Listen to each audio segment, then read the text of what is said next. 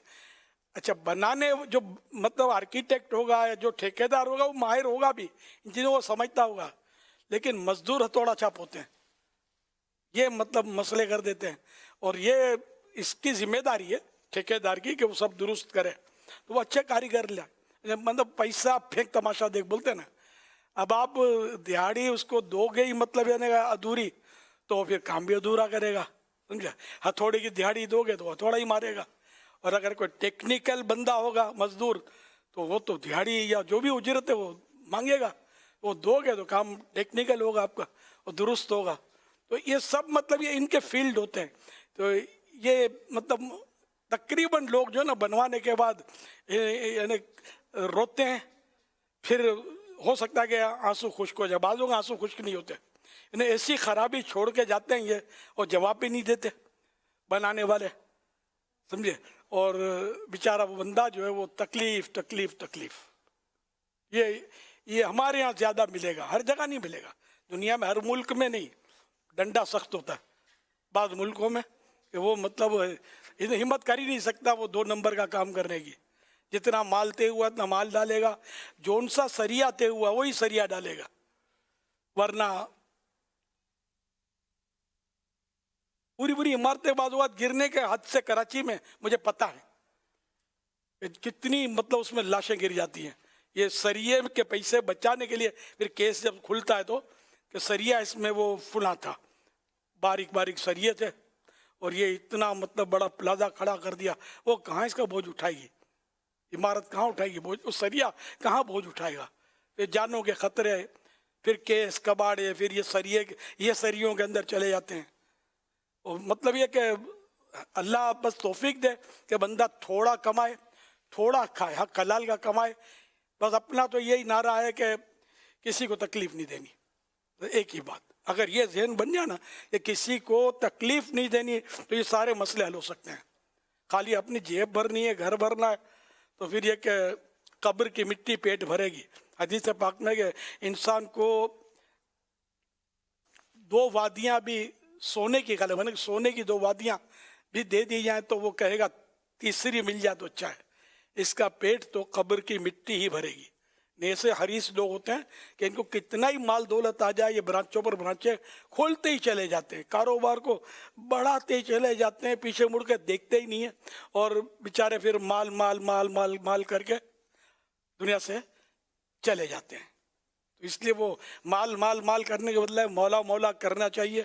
وہ آدمی کمائے, اس کی ممانعت نہیں ہے, حلال کمائے, حسب ضرورت کمائے, تھوڑا اور بھلے بچوں کے لیے بھی اکٹھا کرے, جو کچھ کرے, لیکن حرام سے بچے اور ایسا نہ کرے کہ جس کو حریص اور لالچی کہا جائے. ایسی حرکتیں نہ کرے, بخیل نہ بنے, اور مال کے جو جائز حقوق ہیں وہ ادا کرے, واجب حقوق ہیں وہ ادا کرے, زکوٰۃ 100% پوری دے, جہاں مروت میں خرچ کرنا ہوتا ہے وہ بھی خرچ کرے, غریبوں کی امداد کرے وغیرہ. تو انشاءاللہ اس میں دونوں جہاں کی برکتیں اس کو ملیں گی. صلو علی الحبیب صلی اللہ علیہ محمد. پاکستان کے باہر کسی ملک سے مجھے ابھی میسیج آیا ہے اور انہوں نے لکھا ہے کہ نارمل پریکٹس ہے 10% retention money for 1 year for major work. یعنی کہ اگر بڑا کام کوئی ہوتے تو بہت بڑی بلڈنگ بن رہی ہے, کوئی بڑا پروجیکٹ بنتا ہے, تو یہ وہاں ایک معاہدہ ہو جاتا ہوگا کہ ہم 10% جتنے بھی آپ کی اس کا 10% ہم 1 سال کے لیے آپ کو روک کے رکھیں گے, اس کو ریٹینشن یعنی اس پیسے کو ہم روک لیں گے, اور 1 سال کے بعد پھر وہ ایسا ہوگا. تو اگر ایسا کوئی معاہدہ اگر شریعت کے اجازت دیتی ہو اور ہو جایا کرے نا کہ بھئی اتنا پرسنٹیج, یعنی چھوٹا پروجیکٹ ہے, کسی نے اپنا گھر بنایا ہے, کوئی ایسی بنائی ہے, تو کوئی 1%, 2%, 3% ہم روک لیں گے اور اتنے ٹائم کے لیے روکیں گے تاکہ اگر کوئی چیز نکلی تو ہم مطلب کہ یہ آپ کر لینا. اس کا مجھے جو ذاتی طور پہ ایسا لگتا ہے کہ اگر اس کو پتہ ہے کہ میرے مطلب کہ 20, 25, 50,000 لاکھ 2 لاکھ روپے پارٹی کے پاس ہی ہوں گے اور یہ دب دے گا جب اس کو تسلی اور اطمینان ہو جائے گا, تو شاید اس کا کام کرنا جو ہے نا وہ زیادہ اچھا ہو جائے گا, کیونکہ بعد میں پھر مطلب پیسے بھی میرے ہی پھنسیں گے.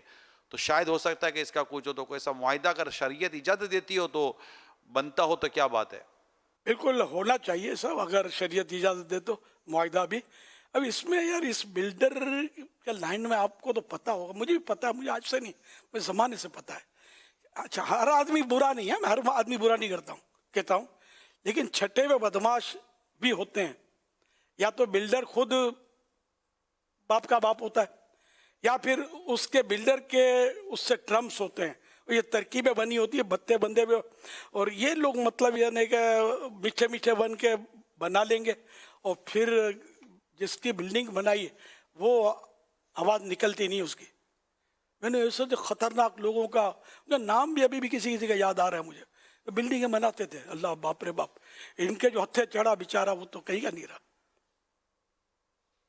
اس سے آپ نے بھی سنے ہوں گے, یہ بلڈر بن جاتے ہیں, وہ کسی کی زمین قبضے کر لی, کسی یتیم کی زمین, کسی بیوہ کی زمین ویسے ہی قبضہ کر لیا, گورنمنٹ کی زمین پر قبضہ کر لیا, اور رشوتیں تو بتے تو بھڑکیاں تو دھمکیاں دے دلا کر یہ پلاٹ, اور یہ پھر بنانا اور بیچنا, اور پتہ نہیں کیا کیا کیا ہو رہا ہے دنیا میں. اللہ اللہ اللہ پاک رحمت کی نظر فرمائے. جس نے کسی کی تھوڑی سی زمین میں دبا لی نا، اس کے گلے میں 7 زمین کا توق ڈالا جائے گا. وہ زمین جو ہے دبا لینا کسی کی زمین بہت خطرناک کام ہے. اس طرح کی حدیث سے پاک ہے. تو بہت کچھ ہو رہا ہے، جوانی ہے اور ادھیڑ عمر ہے، تو بندہ سمجھتا ہے کہ میں بڑھاپا آئے گا نہیں، میں ناکارہ نہیں ہوں گا، میں مروں گا نہیں، وہ کرتے جا رہے ہیں. پھر مرنے کے بعد الموت کیسے ہی بھگتیں گے؟ پھر وہاں بدماشی، اکڑ فون، اسلحہ، سورس، رشوت، وہاں کچھ بھی نہیں چلے گا. وہاں پھر کیا کرے گا بندہ؟ اس طرح لوٹ مار کر کے لوگوں کے دل دکھا کر وہی سے حق مار کے حاصل کرے گا. تو یہ اس فیلڈ میں یہ بھی ہوتا ہے. اور جو بھی سمجھدار لوگ ہیں یہ سمجھتے ہوں گے جو میں کہہ رہا ہوں، اور واسطے بھی پڑھے ہوں گے بیچاروں کے، یار صحیح کہہ رہا ہے، ہم کو بھی ایسا پڑھا تھا واسطہ. اور جو اس طرح کے لوگ ہیں وہ بھی سن رہے ہوں گے کہ یار یہ بات تو ہماری کر رہا ہے، تو توبہ کر لو نا، اور توبہ کے تقاضے بھی پورے کر لو. جن کو اس طرح دبایا، کھایا پیا، معافی تلافی اور پیمنٹ وغیرہ جو بھی اس کے شرعی تقاضے وہ تو پورے کرنے ہی پڑیں گے. معاف کرتا ہے کہ نہیں معاف کرتا ہے؟ اس طرح دھمکی سے معاف نہیں ہوتا، عاجزی سے. کہ معافی مانگنے کا جو وہ گیٹ ہے نا، وہ تھوڑا اسے یوں جھک کر جانا ہوتا ہے. یوں جائیں گے تو سر ٹکرا جائے گا، سر پھٹ جائے گا.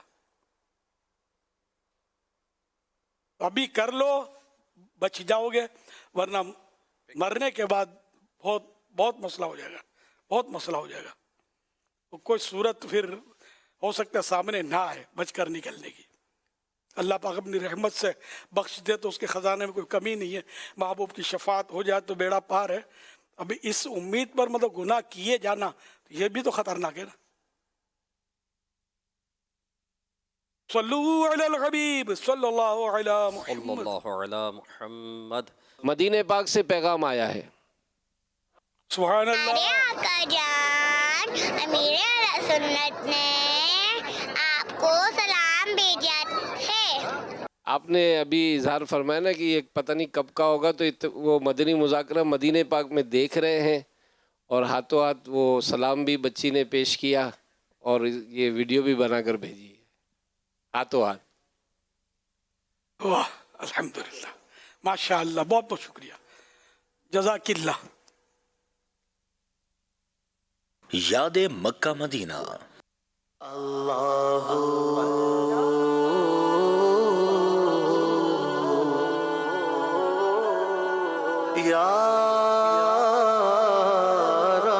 استباع یعنی چادر سیدھے ہاتھ کے بغل کے نیچے سے نکال کر اس کے دونوں پلے الٹے کندھے پر اس طرح ڈالنے کہ سیدھا کندھا کھلا رہے. اب پروانہ وار شمع کعبہ کے گرد طواف کے لیے تیار ہو جائیے. ابھی حجر اسود کو چومنے کا طریقہ لکھا ہے اور ہمیں رش میں موقع ملنا مشکل.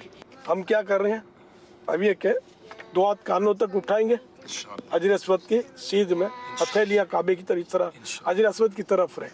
ادھر نماز میں اٹھاتے تو یہ اٹھا کر بسم اللہ والحمدللہ واللہ اکبر والصلاة والسلام علی رسول اللہ. بسم اللہ والحمدللہ واللہ اکبر والصلاة والسلام علی رسول اللہ. حجر اسود کو اشارے سے اشارہ کر کے ہتھیلیاں چوم لیں. یا ربنا ارحم لنا یا ربنا ارحم لنا. تیرے گھر کے پھیر لگاتا رہوں میں، صدا شہر مکہ میں آتا رہوں میں. طواف سے فراغت حاصل کی اور مقام ابراہیم پر واجب الطواف میں پیتا رہوں ہر گھڑی آب زمزم، میں پیتا رہوں ہر گھڑی آب زمزم. صحیح کی نیت تو شرط نہیں ہے، نیت کریں ثواب ملے اور ثواب ملے. صحیح صحیح کے دوران لوگ عموماً مختلف انداز سے مختلف چیزیں پڑھتے ہیں، تو صحیح کے دوران پڑھنا کیا چاہیے؟ یہ شرط ہے. مختلف دعائیں پڑھ سکتے ہیں، صحیح میں دعا قبول ہوتی ہے، اور بہتر یہ کہ درود پاک پڑھیں. درود شریف بھی دعا اللہم صلی علی سیدنا و مولانا محمد. اے اللہ ہمارے آقا و مولا پر رحمت بھیج. میں رحمت کی تو دعا ہے نہیں ہے، وہ درود شریف بھی دعا ہے. اب اپنے لیے دعا کریں اور اس کے بجائے آقا صلی اللہ علیہ وسلم کے لیے دعا کریں. جب سرکار کو ہم دعا کریں گے اور سرکار کیا ہمیں چھوڑیں گے. ابھی مروہ سے صفا تک کا سفر پورا ہوا. ایک چکر، یہ ہمارا چوتھا چکر ہے. 4 پورے ہوئے. اب ہم انشاءاللہ دوبارہ صفا سے مروہ کی طرف جا رہے ہیں. یہاں پر ایک جگہ آتی ہے جس کو یہ مین نقدرین کہتے ہیں. ذرا دکھائیے گا. یہ سب لائٹیں ہیں. حضور یہاں پر دوڑا جاتا ہے. کون دوڑے اور کتنا دوڑے، کس طرح دوڑے؟ بی حاضرہ رضی اللہ تعالیٰ عنہ پانی کی تلاش میں صفا اور مروہ کے درمیان آئی تھی. کچھ راستہ یہ دوڑی تھی. کتنا یہ دوڑی تھی، جتنی بار دوڑی تھی. اور یہ سب ادائیں باقی رکھی گئی ہیں. اور اس میں عورتوں کو مطلب دوڑنے کا نہیں ہے. حالانکہ دوڑی عورت ہی تھی. اللہ کی شان. حسن دیکھیں دوڑی عورت ہے اور یہ سنت ہو گیا مردوں کے لیے دوڑنا. کمال ہے. اللہ کی شان ہے. اب ہمارے دوڑنے کا ٹائم آ گیا ہے. اختریں اختر ہے. میں تو معذور بول نہیں سکتا. یہ تو اللہ کا کرم ہے. مجھے عمرہ پیکج مل گیا، پیدل طواف کی سعادت ملی، اور صحیح بھی پیدل کرنا میں خود حیرانی ہوئی ہو کیسے. اللہ کا میں فزیو تھراپی میں چل رہا ہوں، اور جب سے یہاں سفر شروع ہوا فزیو تھراپی ایک دن بھی نہیں. اللہ کا کرم ہے. رب جو رب چاہے وہ ہو سکتا ہے. سب چاہیں، رب نہ چاہے تو نہیں ہو سکتا. اللہ کا بڑا کرم ہے، اس کا احسان ہے. اللہ کرے کہ پیکج ملتا رہے. ایک پیکج مجھے حج پیکج بھی چاہیے. کاش اللہ کے رحمت سے میں ایک حج مرنے سے پہلے کرنے میں کامیاب ہو جاتا ہوں.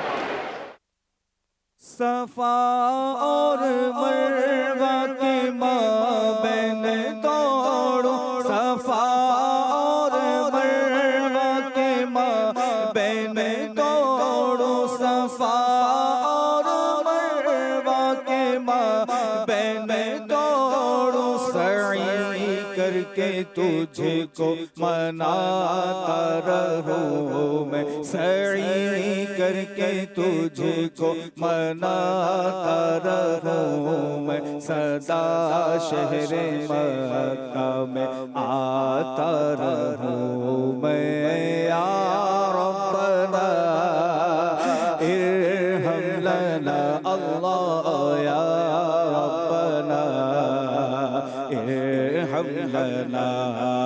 تیرے گھر کے پھیرے لگاتا رہوں میں، تیرے گھر کے پھیرے لگاتا رہوں میں. صدا شہر مکہ میں آتا رہوں میں. یا ربنا ارحم لنا، یا ربنا ارحم لنا. حرم میں حاضر ہوا بن کے مجرم، حرم میں حاضر ہوا بن کے مجرم. مولا مولا مولا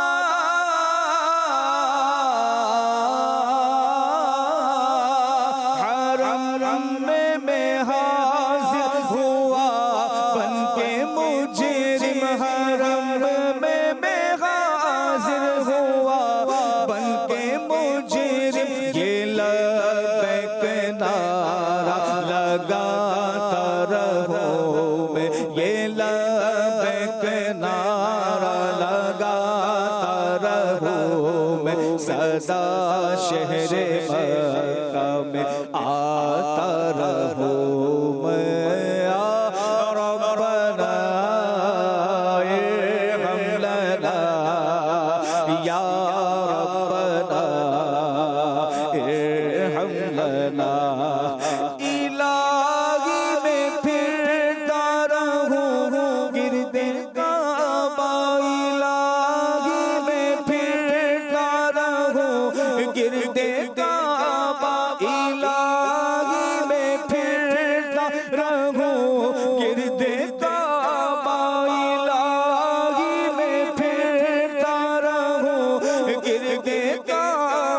یوں قسمت کی گردش مٹاتا رہوں میں، یوں قسمت کی گردش مٹاتا رہوں میں، سدا شہر مکہ میں آتا رہوں میں۔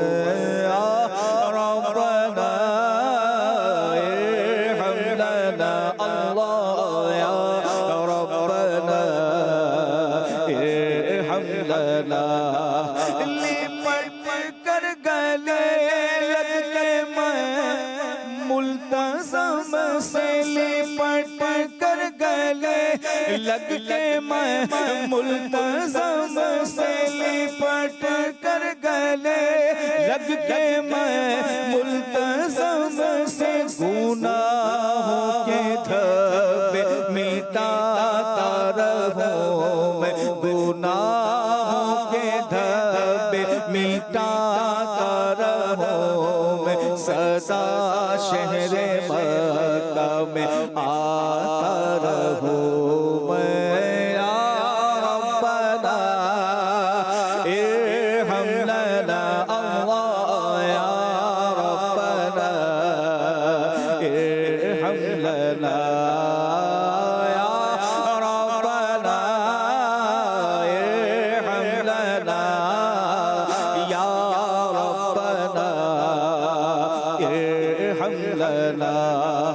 ابراہیم کے نقش پا چوم کر میں، ابراہیم کے نقش پا چوم کر میں، نگاہوں سے دل میں بساتا رہوں میں، نگاہوں سے دل میں بساتا رہوں میں، سدا شہر مکہ میں آتا رہوں میں۔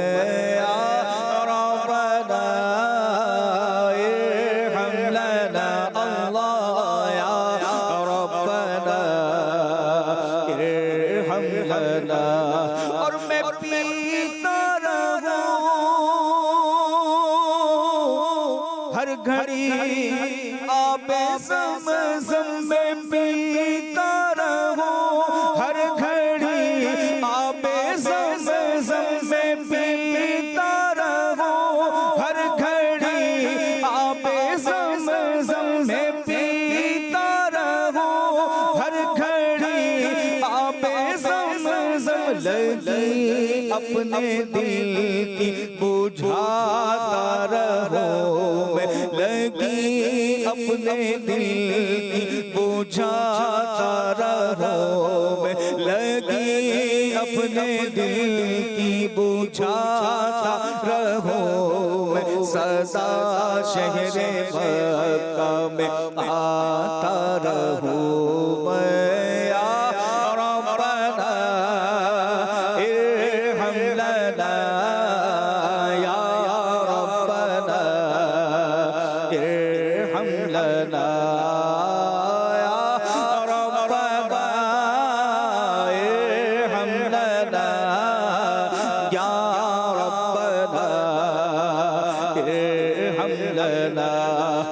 چونکہ جن کے سجدے کو میں حیران بے کعبہ، چونکہ جن کے سجدے کو میں حیران بے کعبہ، وہی دل ادب سے جھکاتا رہوں میں، وہی دل ادب سے جھکاتا رہوں میں، وہی دل ادب سے جھکاتا رہوں میں، سدا شہر مکہ میں آتا رہوں میں۔ یا ربنا ارحم لنا، یا ربنا ارحم لنا، یا ربنا ارحم لنا، یا ربنا ارحم لنا۔